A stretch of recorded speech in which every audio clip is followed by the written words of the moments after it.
کراچی کے گل پلازا میں لگی آگ 33 گھنٹے بعد مکمل طور پر بجھا دی گئی ہے۔ سرچ آپریشن کے دوران مزید 8 افراد کی باڈیز نکالی گئی ہیں، جس کے بعد مرنے والوں کی تعداد 14 ہو چکی ہے جبکہ 22 افراد زخمی ہوئے ہیں۔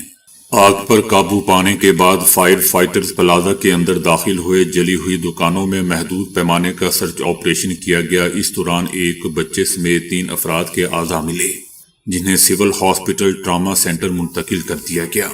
لوگ بے بسی کی تصویر بنے۔ ہفتے کی رات دوستوں 10:15 بجے سے جلتی ہوئی عمارت کے باہر کھڑے اپنے پیاروں کی راہ تک رہے تھے۔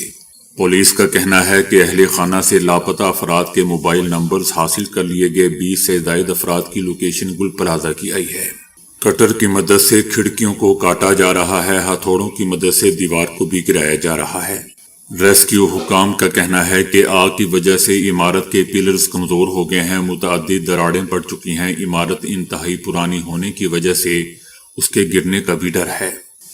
حکومت نے شہید فائر فائٹر فرقان شوکت کی شجاعت کو سراہتے ہوئے اسے سول ایوارڈ کے لیے نامزد کرنے کو کہا ہے۔